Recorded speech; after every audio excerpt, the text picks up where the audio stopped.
कहानी की शुरुआत में हम जेल के अंदर एक लंबे बाल और दाढ़ी मूंछ वाले आदमी को देखते हैं जिसका नाम बॉयका है। बॉयका कोई आम इंसान नहीं बल्कि वो किसी टाइम दुनिया का सबसे खतरनाक बॉक्सर हुआ करता था और वो कई बार वर्ल्ड चैंपियन भी बना। बॉयका इतना ज्यादा पावरफुल बॉक्सर था कि कोई भी फाइटर उसके सामने टिक नहीं पाता था। लेकिन इस वक्त वो जेल में पोछा लगाकर साफ सफाई का काम करता है, क्योंकि पिछली बार जेल के अंदर होने वाली अंडरग्राउंड फाइट के दौरान एक बॉक्सर ने बॉयका का पैर तोड़ दिया था, जिस वजह से वो मैच हार गया और बॉयका का पूरे जेल में जो रुतबा था वो मिट्टी में मिल गया। तब से लेकर आज तक बॉयका की कोई भी इज्जत नहीं करता। हालांकि जिस जगह बॉयका क्लीनिंग का काम करता है वो उस जगह से ऊपर जेल में चलने वाले फाइट्स का शोर सुन सकता था, लेकिन उसके टूटे हुए पांव के चलते वो चाहकर भी फाइट का हिस्सा नहीं बन सकता था। एक वक्त था जब बॉयका यहाँ इस जेल का बेताज बादशाह हुआ करता था, लेकिन अब इस जेल में उसे कोई भी नहीं पूछता और बॉयका की जगह एक नए चैंपियन को लोग इज्जत देने लगे हैं, जिसका नाम साइकॉब है। साइकॉब भी एक बहुत ही खूंखार फाइटर है जो अपने सामने वाले ओपोनेंट को मार मार कर उसका बुरा हाल कर देता है। यहाँ हम इस जेल में अंडरग्राउंड फाइट को रिप्रेजेंट करने वाले आदमी को देखते हैं जिसका नाम गागा है, जो पिछले कई सालों से अंडरग्राउंड फाइट करके पैसा कमा रहा है। और आज से कुछ साल पहले बॉयका गागा के लिए फाइट लड़ा करता था, लेकिन बॉयका की टांग टूटने के बाद अब साइकोब गागा का फेवरेट फाइटर है। फाइट खत्म होने के बाद जब गागा यहाँ से जा रहा होता है तब गागा की नजर बॉयका पर पड़ती है। बॉयका की हालत काफी खराब होती है, जिसे देखकर गागा को बॉयका पर तरस आ जाता है। इसलिए गागा अपने एक आदमी को कुछ पैसे देकर उससे कहता है कि जाओ यह पैसे बॉयका को दे दो। और जब वो आदमी बॉयका को पैसे देने आता है तब बॉयका पैसे लेने से इनकार कर देता है। ये देखकर गागा समझ जाता है कि बॉयका अपनी इस जिंदगी से खुश नहीं है, क्योंकि वो किसी टाइम पर एक बहुत ही अच्छा फाइटर हुआ करता था, जिस वजह से आज भी गागा के दिल में बॉयका के लिए इज्जत होती है। इसलिए गागा खुद बॉयका के पास आता है और उससे कहता है कि तुमने मेरे लिए बहुत सारी फाइट्स लड़ी है जिससे मैंने काफी सारे पैसे कमाए हैं, इसलिए मैं चाहता हूँ कि तुम मेरे ये कुछ पैसे कबूल कर लो। लेकिन बॉयका पैसे लेने से इनकार कर देता है और कहता है कि अगर तुम मेरी मदद करना चाहते हो तो तुम अपने सबसे अच्छे फाइटर यानी साइकॉब से मेरी फाइट करवा दो। यह सुनकर गागा हंस पड़ता है और कहता है कि अब तुम टूटे हुए पांव की वजह से नाकारा हो चुके हो और लड़ने की हालत में बिल्कुल भी नहीं हो, इसलिए मैं तुम्हें रिंग में मरते हुए नहीं देख सकता। यह सुनकर बॉयका को काफी बुरा लगता है, क्योंकि एक वक्त इस जेल पर राज करने वाला बॉयका को आज लोग लाचार समझने लगे हैं और ये सब बॉयका से देखा नहीं जाता। इसलिए वो अपने टूटे हुए टांग पर प्रैक्टिस करना शुरू कर देता है और हर रोज एक्सरसाइज करके खुद को फिर से तैयार करता है। कई दिनों की मेहनत के बाद बॉयका के घुटने में सुधार आता है और फिर बॉयका अपने बाल और दाढ़ी काट कर फिर से खुद को अपने पुराने लुक में ले आता है। दूसरी तरफ हम साइकोब को देखते हैं जिसका एक फाइटर से मुकाबला था और तभी वहां पर एक आदमी अनाउंस करता है कि इस मैच में जो भी फाइटर जीतेगा वो फाइटर इंटरनेशनल लेवल पर खेलेगा, जहां और भी कई सारे जेल से दुनिया के सबसे बेहतरीन फाइटर आए होंगे और अगर वो मुकाबला कोई जीत गया तो उस कैदी के सारे क्रिमिनल रिकॉर्ड खत्म कर दिए जाएंगे और जीतने वाले कैदी को जेल से हमेशा के लिए आजाद कर दिया जाएगा, जिसके बाद मुकाबला शुरू हो जाता है। और हमेशा की तरह इस बार भी साइकोब बड़ी आसानी से अपने ओपोनेंट को हरा देता है और खुशी से झूमने लगता है। लेकिन तभी वहां पर बॉयका आ जाता है और बॉयका पीछे से साइकोब पर पानी फेंककर उसे चैलेंज देता है कि अगर तुम एक असली फाइटर हो तो मुझे हरा के दिखाओ। यह सुनकर साइकोब भी काफी गुस्सा हो जाता है और अब वो कैसे भी करके बॉयका को पीटना चाहता था। बॉयका भी इस फाइट के लिए तैयार था और वो अपनी पुरानी खोई हुई इज्जत वापस जीतना चाहता था, क्योंकि जेल के सारे लोग भूल चुके थे कि बॉयका कभी फाइटर हुआ करता था। इसीलिए आज बॉयका सबको याद दिलाना चाहता है कि वो अब पहले से भी ज्यादा खतरनाक फाइटर बन चुका है। लेकिन यहाँ का वार्डन नहीं चाहता था कि साइकोब और बॉयका के बीच फाइट हो, इसलिए गार्ड्स बॉयका को पकड़ लेते हैं। पर यहाँ गागा बॉयका के जुनून को देखते हुए फाइट की परमिशन दे देता है, जिसके बाद बॉयका और साइकोब के बीच फाइट छिड़ जाती है। साइकोब बॉयका पर टूट पड़ता है, लेकिन बॉयका साइकोब के मूव्स को काफी आसानी से रोक देता है और साइकोब बॉयका के सामने ज्यादा देर तक टिक नहीं पाता और यह मैच बॉयका जीत जाता है। ये देखकर जेल के सभी लोग चौंक जाते हैं और गागा बॉयका के फाइटिंग स्किल से काफी इम्प्रेस हो जाता है। गागा देखता है कि बॉयका में अभी भी वही पुरानी आग जल रही है, इसीलिए गागा साइकोब की जगह बॉयका को इंटरनेशनल बॉक्सिंग टूर्नामेंट के लिए सिलेक्ट कर लेता है। लेकिन उस टूर्नामेंट में हिस्सा लेने के लिए बॉयका को इस जेल से दूसरे जेल जाना पड़ेगा और फिर अगले ही दिन बॉयका को उस जेल भेज दिया जाता है जहाँ पर यह टूर्नामेंट होने वाला है। लेकिन अंदर आते ही बॉयका देखता है कि यहाँ और भी कई सारे फाइटर आए हुए हैं और ये दुनिया के सबसे बेहतरीन फाइटर्स हैं। ये सभी अलग अलग कंट्री से इस फाइट में हिस्सा लेने के लिए आए हैं और हर एक फाइटर इस मैच को जीतने की उम्मीद रखता है, क्योंकि इन्हें पता होता है कि जो भी फाइटर फाइनल मैच जीतेगा उस फाइटर के सारे क्रिमिनल रिकॉर्ड खत्म कर दिए जाएंगे और साथ ही उसे जेल से भी आजाद कर दिया जाएगा। और इन्हीं फाइटर्स में से एक फाइटर जिसका नाम टर्बो है वो वार्डन के साथ बदतमीजी करने लगता है, लेकिन इस जेल का वार्डन बहुत ही ज्यादा स्ट्रिक्ट था, इसीलिए गार्ड टर्बो के पैर में स्टिक मारकर उसे नीचे गिरा देता है। अब यहाँ वार्डन टर्बो और बाकी फाइटर्स के पास आकर उन्हें इस जेल के रूल समझाता है और कहता है कि अगर किसी ने भी रूल तोड़ा तो उसे सीधा मार दिया जाएगा। इसके बाद इन्हें उस जगह पर ले जाया जाता है जहाँ पर यह फाइट होने वाली है और वह फाइट रिंग काफी बड़ा था, जिसे देखकर यह सभी फाइटर समझ जाते हैं कि यह फाइट टूर्नामेंट कितना ग्रैंड होने वाला है, जिसे देखने के लिए बहुत सारे लोग भी आने वाले हैं। इसके बाद सभी कैदियों को उनके सेल में ले जाया जाता है और अगली सुबह वार्डन आकर सभी कैदियों से कहता है कि तुम्हें प्रैक्टिस के लिए सिर्फ 1 घंटा दिया जाएगा, बाकी पूरा दिन तुम्हें काम करना होगा। यह सुनकर सभी कैदियों को काफी अजीब लगता है और वार्डन से यह लोग पूछने लगते हैं कि इस तरह से तो हम फाइट के लिए खुद को तैयार नहीं कर पाएंगे। लेकिन वार्डन इनकी कोई बात नहीं सुनता और कहता है कि अगर 1 घंटे की प्रैक्टिस में तुम लोग खुद को फाइट के लिए तैयार कर सकते हो तो ठीक है, नहीं तो तुम लोगों को वापस जेल में भेज दिया जाएगा। अब जेल में वापस जाने के डर से न चाहते हुए यह लोग मान जाते हैं, जिसके बाद इन सभी को एक माइनिंग की जगह पर ले जाया जाता है जहाँ पर उन्हें काफी बड़े बड़े पत्थरों को तोड़ना है और अब न चाहते हुए यह लोग काम पर लग जाते हैं। काम के दौरान बॉयका और टर्बो की आपस में बहस हो जाती है और जैसे ही यह दोनों एक दूसरे को मारने के लिए आगे बढ़ते हैं तभी कुछ गार्ड आकर इन लोगों को रोक देते हैं और तभी इनकी नजर पड़ती है एक फाइटर पर जिसका नाम डॉलर है। डॉलर बड़े सुकून से छांव के नीचे आराम कर रहा होता है, उसे वीआईपी ट्रीटमेंट दी जा रही होती है और उसे यहाँ पर कोई भी गार्ड काम करने के लिए नहीं बोलता। ये देखकर सभी लोगों को काफी गुस्सा आता है, लेकिन ये लोग मजबूर थे, इसलिए ये लोग कुछ भी नहीं कर सकते थे और काम पर लग जाते हैं। काम करते करते शाम हो जाती है, जिसके बाद कुछ गार्ड्स इन सभी को गाड़ी में बैठाकर वापस जेल ले आते हैं जहाँ उन्हें 1 घंटा प्रैक्टिस के लिए दिया जाता है। तभी हम डॉलर को देखते हैं जिसके पास वार्डन आता है और वार्डन यहाँ पर डॉलर को एक डब्बे में ड्रग्स देता है। ये ड्रग्स परफॉर्मेंस एनहांसमेंट के लिए होते हैं, जिसे लेने के बाद डॉलर की बॉडी में और भी ज्यादा पावर आ जाएगी और वो अपने ओपोनेंट को आराम से हरा देगा। अब यहाँ वो दिन आता है जिस दिन टूर्नामेंट स्टार्ट होने वाला था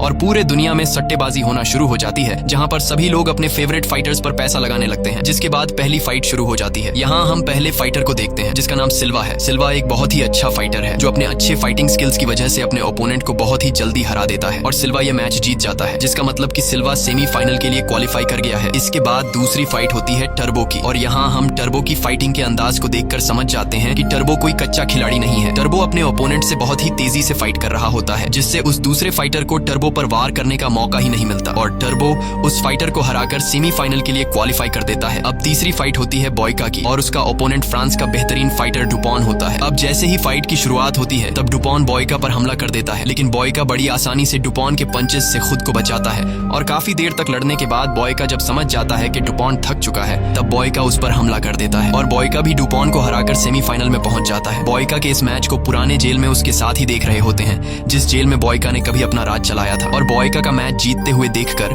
उसके पुराने साथी काफी खुश हो जाते हैं। इसके बाद बारी आती है डॉलर की और डॉलर का भी एक दूसरे फाइटर के साथ मैच स्टार्ट हो जाता है। अब जैसे कि हमें पता है कि डॉलर मैच शुरू होने से पहले ड्रग्स लेता है, इसीलिए वो अपने सामने के ओपोनेंट को बिल्कुल टिकने ही नहीं देता और डॉलर उसे मार मार कर उसका बुरा हाल कर देता है। साथ ही डॉलर भी यह मैच जीतकर सेमीफाइनल के लिए क्वालिफाई कर देता है। इसके बाद सारे हारे हुए लोग वापस जाने की तैयारी करने लगते हैं। उन्हें लग रहा था कि उनको वापस अपनी कंट्री भेज दिया जाएगा, लेकिन ऐसा बिल्कुल भी नहीं होता। वार्डन चुपके से अपने लोगों को कहता है कि उन्हें जेल से बाहर ले जाकर मार डालो। इसके बाद गार्ड्स इन 4 हारे हुए कैदियों को एक वैन में बिठाकर जेल से कुछ दूरी पर ले जाते हैं और उन्हें लाइन से खड़ा करके गार्ड्स इन चारों को मार डालते हैं। अगले दिन जब टर्बो और बॉयका को पत्थर तोड़ने के काम के लिए ले जाया जाता है तब इन दोनों को एक ही चेन से पैरों से बांधा गया होता है। अब इन दोनों की पहले से एक दूसरे के साथ नहीं लग रही थी, इसलिए जल्दी ही इन दोनों के बीच बहस छिड़ जाती है और बहस बढ़ते बढ़ते इनके बीच फाइट शुरू हो जाता है। ये दोनों एक दूसरे को बुरी तरह से मारते हैं और तभी कुछ गार्ड्स की नजर इन पर पड़ती है। गार्ड्स इन दोनों को लड़ते हुए देखकर जल्दी उनके पास आकर इन्हें छुड़ा लेते हैं और अब क्योंकि इन दोनों ने एक दूसरे के साथ लड़ाई करके रूल्स को तोड़ा है, इसलिए गार्ड्स इन्हें जाकर काल कोठरी में बंद कर देते हैं और काल कोठरी में रहते हुए इन दोनों को 1 घंटा एक्सरसाइज के लिए भी नहीं दिया जाता।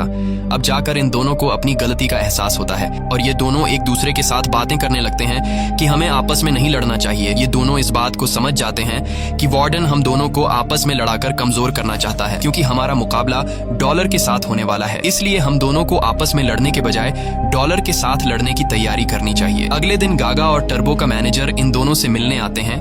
यहाँ टर्बो और बॉयका इन दोनों को बताते हैं कि हमारे साथ यहाँ पर काफी बुरा सलूक हो रहा है, हमारे से यहाँ पर दिन रात पत्थर तोड़ने का काम लिया जा रहा है, जबकि हम लोग फाइटर्स हैं और हमें फाइट के लिए तैयार होने का ट्रीटमेंट देने के बजाय हमसे मजदूरी ली जा रही है। ये सुनकर गागा और टर्बो के मैनेजर को काफी गुस्सा आता है और ये दोनों सीधे वार्डन के ऑफिस में जाते हैं। यहाँ वार्डन इनकी मुलाकात करवाता है रीजो नाम के एक आदमी से। रीजो जॉर्जिया का सबसे बड़ा डॉन है और रीजो ही यहाँ का इंटरनेशनल फाइट करवा रहा है, यानी कि सारा का सारा कंट्रोल इसके हाथ में है और रीजो का फाइटर कोई और नहीं बल्कि डॉलर है, इसीलिए डॉलर को यहाँ वीआईपी ट्रीटमेंट दी जा रही है। यहाँ गागा इससे पूछता है कि हमारे फाइटर के साथ ऐसा सलूक क्यों हो रहा है। तब वो माफिया डॉन गागा से कहता है कि यह सब कुछ जानबूझकर किया जा रहा है। मैंने ही वार्डन से कहा है कि वो बाकी सारे फाइटर से काम करवाए ताकि वो लोग कमजोर हो जाए और जब फाइनल में मेरे फाइटर डॉलर के सामने जो फाइटर भी आए वह डॉलर के सामने ज्यादा देर तक टिक नहीं पाए। यहाँ माफिया डॉन इन दोनों को यह भी बता देता है कि इस फाइट की शुरुआत से पहले इसका विनर फिक्स हो चुका है और वो विनर कोई और नहीं बल्कि मेरा फाइटर डॉलर है, इसीलिए तुम दोनों को भी मेरे फाइटर पर पैसे लगाने चाहिए। अगर तुम्हें ज्यादा पैसे कमाने हैं तो अभी भी वक्त है, तुम दोनों सारे के सारे पैसे डॉलर पर लगा दो, क्योंकि वही इस फाइट को जीतने वाला है। तब गागा पूछता है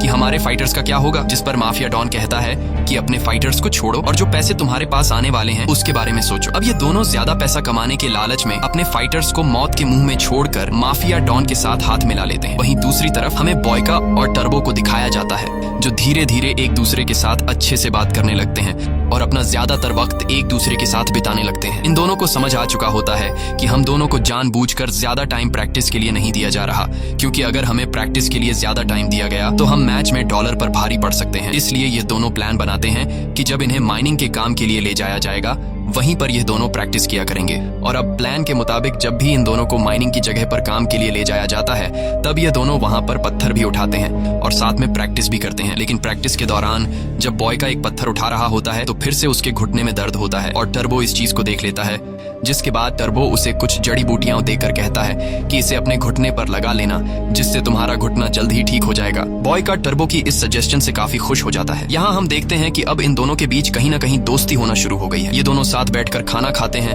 और जेल का जो काम भी हो ये दोनों साथ मिलकर करते हैं। तभी बॉयका की नजर पड़ती है टर्बो के सीने पर बने टैटू पर, जिसे देखकर बॉयका पूछता है कि इस टैटू का मतलब क्या है। तब टर्बो बताता है कि यह टैटू मैंने अपनी वाइफ और बेटी के नाम पर बनाया है। मैं पिछले कई सालों से जेल में हूँ और मेरी बेटी को अब तक नहीं पता कि मेरा पिता जेल में है। जब मेरी बेटी मेरे बारे में पूछती है तब मेरी वाइफ उसे झूठ कहती है कि तुम्हारे पिता किसी काम से दूसरी कंट्री गए हैं और जल्द ही आ जाएंगे। ये सुनकर बॉयका को टर्बो के लिए काफी बुरा लगता है। इसके बाद टर्बो बॉयका से पूछता है कि तुम जेल में कैसे आए और एक फाइटर कैसे बने। तब बॉयका बताता है कि ऊपर वाले ने मुझे फाइट के लिए बनाया है और मैं जानता हूँ कि मैं दुनिया का सबसे बेहतरीन फाइटर हूँ। फाइट के अलावा मुझे कुछ भी नहीं आता, इसीलिए मैं फाइट लड़ता हूँ ताकि दुनिया जाने कि मैं कौन हूँ। और अब वो दिन आ जाता है जिस दिन बॉयका और सिल्वा का सेमीफाइनल होने वाला है। सिल्वा बहुत ही फास्ट और स्ट्रॉन्ग है। सिल्वा को उसके फुर्तीलेपन के लिए जाना जाता है। ये दोनों ही प्लेयर आज का मैच जीतने के लिए पूरी तैयारी करके आए होते हैं, क्योंकि ये दोनों जानते थे कि अगर आज का मैच जो प्लेयर जीत गया वह फाइनल के लिए क्वालिफाई कर जाएगा। इसके बाद मैच स्टार्ट हो जाता है और सिल्वा बॉयका पर टूट पड़ता है। सिल्वा जो कि काफी ज्यादा फ्लेक्सिबल होता है, इसलिए वह बॉयका से काफी अजीब तरीके से लड़ने लगता है। बॉयका को कुछ समझ नहीं आ रहा होता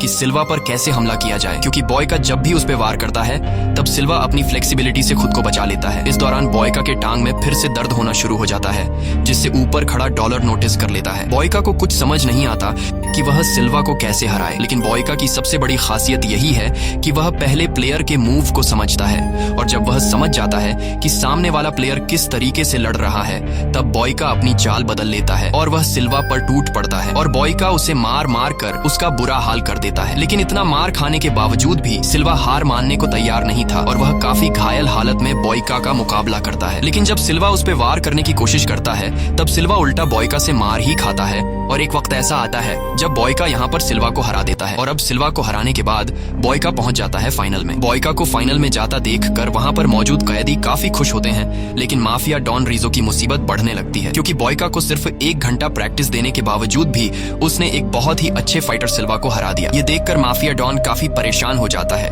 क्योंकि अब अगला सेमीफाइनल मैच टर्बो और डॉलर के बीच होने वाला था। इसीलिए उसे डर रहता है कि कहीं टर्बो मेरे फाइटर डॉलर को सेमीफाइनल में हरा न दे। ये सोचकर माफिया डॉन सीधा जाता है जेल के वार्डन के पास और वार्डन से कहता है कि हमने जितना सोचा था बॉयका और टर्बो उससे ज्यादा खतरनाक है, लेकिन बॉयका ऑलरेडी फाइनल में पहुंच चुका है, इसीलिए मैं चाहता हूं कि तुम लोग टर्बो को घायल कर दो ताकि वह अगले मैच के लिए तैयार नहीं हो सके और डॉलर बिना मैच जीते फाइनल में पहुंच जाए। अब उस माफिया डॉन की बात को मानते हुए वार्डन सीधा पहुंचता है टर्बो के सेल के पास, जहां वार्डन टर्बो के सेल का दरवाजा खोल देता है, जिसके बाद गार्ड्स टर्बो को बुरी तरह से मारने लगते हैं और इतना मारते हैं कि टर्बो का बुरा हाल कर देते हैं। अब टर्बो ज्यादा घायल होने की वजह से वो डॉलर के साथ सेमीफाइनल मैच खेलने की हालत में नहीं था। कुछ देर बाद यहाँ बॉयका टर्बो से मिलने आता है। बॉयका देखता है कि टर्बो बहुत ही बुरी हालत में स्ट्रेचर पर लेटा हुआ है और बॉयका समझ जाता है कि टर्बो को इसलिए मारा गया है ताकि वो डॉलर के साथ मैच न खेल सके। लेकिन टर्बो जो एक बहुत ही अच्छा फाइटर है, वो इस हालत में भी डॉलर के साथ फाइट करने को तैयार था, पर बॉयका उसे समझाता है कि तुम इस हाल में कभी भी मैच नहीं जीत सकते, इसलिए डॉलर के साथ तुम फाइट मत लड़ो। लेकिन टर्बो मानने को तैयार नहीं था। इसके बाद बॉयका वापस आकर प्रैक्टिस करने लगता है। तभी उसके पास डॉलर आता है और बॉयका का मजाक उड़ाते हुए कहता है कि मुझे पता है कि तुम इससे पहले जेल में क्लीनिंग और टॉयलेट साफ करने का काम करते थे,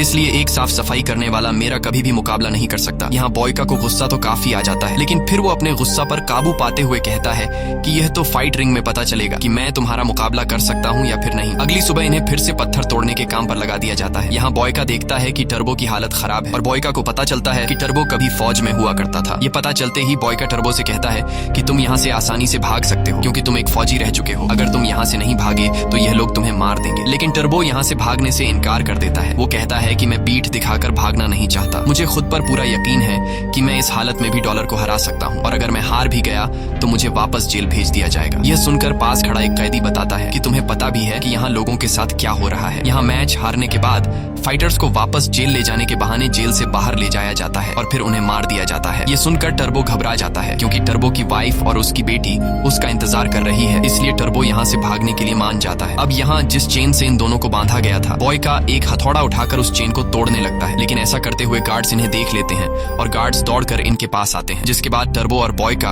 उन गार्ड से लड़ने लगते हैं और कई सारे गार्ड्स को मारने के बाद उन्हें एक गार्ड के पास चेन की चाबी मिल जाती है, जिससे बॉयका टर्बो के पैर से चेन को खोल देता है और टर्बो यहाँ से भाग जाता है। अब टर्बो को भगाने में मदद करने के लिए गार्ड्स बॉयका के पास आते हैं और उसे मार मार कर बेहोश कर देते हैं। बॉयका की जब आंख खुलती है तब वो एक सेल के अंदर खुद को जंजीरों से बंधा हुआ पाता है और कुछ ही देर बाद बॉयका के पास जेल का वार्डन और माफिया डॉन आते हैं। माफिया डॉन बॉयका से कहता है कि तुमने यहाँ का रूल तोड़ा है, तुमने यहाँ से एक कैदी को भगाने में मदद की है, इसलिए अब तुम्हारा मुकाबला फाइनल में डॉलर के साथ होगा। ये सुनकर बॉयका समझ जाता है कि यह लोग मुझे किसी भी कीमत पर जीतने नहीं देंगे, इसलिए बॉयका उनसे कहता है कि मैं अपने मैनेजर गागा से मिलना चाहता हूँ और तभी पीछे से गागा आ जाता है जो कि पहले से बॉयका से छिपकर पीछे खड़ा हुआ था। यहाँ गागा बॉयका से कहता है कि मैं तुमसे ज्यादा पैसों से प्यार करता हूँ। ये सुनकर बॉयका समझ जाता है कि गागा भी इनके साथ मिला हुआ है। अब यहाँ हम देखते हैं कि डॉलर का फाइट होने वाला था सेमीफाइनल में टर्बो के साथ, लेकिन अब क्योंकि टर्बो यहाँ से भाग चुका है इसीलिए डॉलर अब सीधा फाइनल में पहुंच चुका है और उसका मुकाबला है बॉयका के साथ। इस मैच को देखने के लिए पूरी दुनिया काफी एक्साइटेड होती है,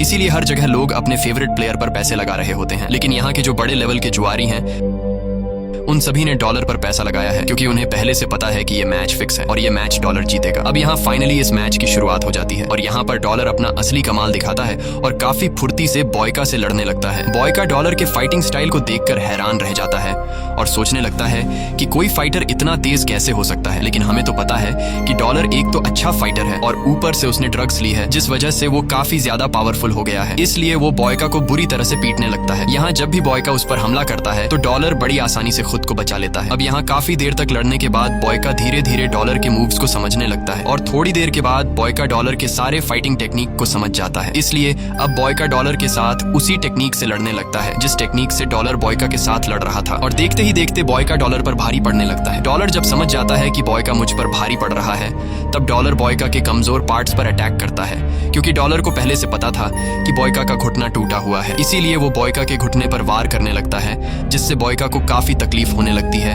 और बॉयका डॉलर के सामने कमजोर पड़ जाता है। लेकिन बॉयका अभी भी हार नहीं मानता और वो डॉलर से लड़ने लगता है। लेकिन घुटने में तकलीफ होने की वजह से वो डॉलर का पहले की तरह मुकाबला नहीं कर पाता और इसी मौके का फायदा उठाते हुए डॉलर बॉयका पर टूट पड़ता है और उसका बुरा हाल कर देता है और आखिर में डॉलर बॉयका को इतने जोर का किक मारता है जिससे बॉयका रिंग से बाहर गिर जाता है। यहाँ पर मौजूद सभी लोगों को लग रहा था कि बॉयका हार चुका है, इसीलिए रेफरी काउंटिंग शुरू कर देता है और अगर रेफरी के 10 तक काउंटिंग करने तक बॉयका वापस रिंग में नहीं आया तो बॉयका हार जाएगा। यहाँ बॉयका अधमरी हालत में रिंग के बाहर पड़ा होता है और तभी उसे याद आता है कि वो कैसे जेल में साफ सफाई का काम किया करता था और लोग उसका मजाक उड़ाया करते थे। इसलिए बॉयका समझ जाता है कि अगर आज मैंने हिम्मत हार दी तो फिर मैं हमेशा के लिए लोगों का मजाक बन के रह जाऊंगा। इसलिए बॉयका अपने पैर पर वाइपर का कपड़ा बांध लेता है और एक बार फिर से जैसे तैसे हिम्मत जुटाकर बॉयका रिंग में आकर खड़ा हो जाता है। ये देखकर डॉलर के साथ साथ वहाँ पर मौजूद सभी लोग हैरान रह जाते हैं। तब डॉलर एक बार फिर से आता है हमला करने के लिए, लेकिन बॉयका अब अपने फाइटिंग स्किल्स का दूसरा टेक्निक इस्तेमाल करता है और डॉलर को बुरी तरह से पीटने लगता है। यहाँ डॉलर कुछ भी नहीं समझ रहा होता कि बॉयका के पंचेस को कैसे रोका जाए। यहाँ जितने भी कैदी होते हैं वो सभी बॉयका का नाम पुकारने लगते हैं और बॉयका भी अपनी पूरी ताकत लगाकर डॉलर को पीटने लगता है। बॉयका इतने फास्ट तरीके से पंचेस बरसाता है कि डॉलर को खुद को बचाने का मौका ही नहीं मिलता और आखिर में जब डॉलर समझ जाता है कि बॉयका मुझे हरा देगा, इसलिए डॉलर अपना आखिरी दांव चलाते हुए जोर से बॉयका को किक मारने की कोशिश करता है। लेकिन डॉलर जिस पैर से बॉयका को किक मार रहा होता है तब बॉयका उसका वही पैर तोड़ देता है, जिससे डॉलर नीचे गिर जाता है और फाइनली ये मुकाबला बॉयका जीत जाता है। बॉयका की जीत को देखते हुए वहाँ पर मौजूद सभी लोग खुशी से झूमने लगते हैं, लेकिन इस टूर्नामेंट को ऑर्गेनाइज करने वाला माफिया डॉन और उसके साथी काफी उदास हो जाते हैं क्योंकि उनके डॉलर पर लगाए हुए ढेर सारे पैसे डूब गए। और अब क्योंकि वार्डन और माफिया डॉन के कहने पर गागा और टर्बो के मैनेजर ने डॉलर पर पैसे पैसे लगाए थे। इसलिए टर्बो का मैनेजर काफी गुस्सा हो जाता है और वो सीधा वार्डन के ऑफिस में पहुंचकर वार्डन पर बंदूक तान देता है। लेकिन तभी पीछे से माफिया डॉन आ जाता है। अब क्योंकि माफिया डॉन ने सभी को डॉलर पर पैसे लगाने को कहा था, इसलिए टर्बो का मैनेजर माफिया डॉन को गोली मार देता है। पर तभी पीछे से वार्डन टर्बो के मैनेजर को भी शूट कर देता है। यानी कि अब टर्बो के मैनेजर और माफिया डॉन मर चुके हैं। वहीं दूसरी तरफ हम बॉयका को देखते हैं, जिसे अब रूल्स के मुताबिक उसके सारे क्रिमिनल रिकॉर्ड खत्म करके हमेशा के लिए जेल से आजाद कर दिया जाएगा। लेकिन तभी वार्डन उसके पास आता है और कहता है कि तुमने टूर्नामेंट तो जीत लिया, लेकिन मैं तुम्हें आजाद नहीं कर सकता क्योंकि तुमने यहाँ से टर्बो को भगाने में मदद की है और वो अभी तक नहीं मिला है, इसलिए हम तुम्हें वापस तुम्हारे जेल भेज रहे हैं। तब बॉयका कहता है कि मुझे कोई फर्क नहीं पड़ता, मैं वापस जेल जाने के लिए तैयार हूँ। इसके बाद यह लोग बॉयका को वैन में बैठाकर जेल से बाहर लेकर आते हैं और उसे वापस जेल भेजने के बजाय उसे मारने लगते हैं। लेकिन तभी वहाँ पर बॉयका का जिगरी दोस्त टर्बो आ जाता है और वो सारे लोगों को शूट कर देता है। इसके बाद बॉयका और टर्बो यहाँ से भागने लगते हैं और टर्बो बॉयका को सीधा गागा के गाड़ी के पास लेकर जाता है। यहाँ हमें पूरी सच्चाई पता लगती है। गागा बताता है कि मुझे पहले से यकीन था कि उस मैच को अगर कोई जीत सकता है तो वो सिर्फ और सिर्फ बॉयका है। मुझे पता था कि यहाँ का सबसे बेस्ट फाइटर बॉयका है, क्योंकि बॉयका को हराना बहुत मुश्किल है और खास करके तब जब वो गुस्से में हो। इसीलिए मैंने माफिया डॉन की बात नहीं मानी और मेरे पास जितने भी पैसे थे वो सभी के सभी मैंने तुम पर लगा दिए और मैंने उन पैसों का डबल दाम तुम पर लगाया। इसलिए आज तुम्हारी वजह से मैंने बहुत सारा पैसा कमाया है। और अब क्योंकि गागा ने बहुत सारे पैसे कमाए थे, इसलिए वो एक सूटकेस में बॉयका को ढेर सारे पैसे देकर आजाद कर देता है। इसके बाद गागा गाड़ी रोक देता है ताकि बॉयका यहाँ से अपने गांव चला जाए। लेकिन जाने से पहले टर्बो आकर बॉयका को गले लगाता है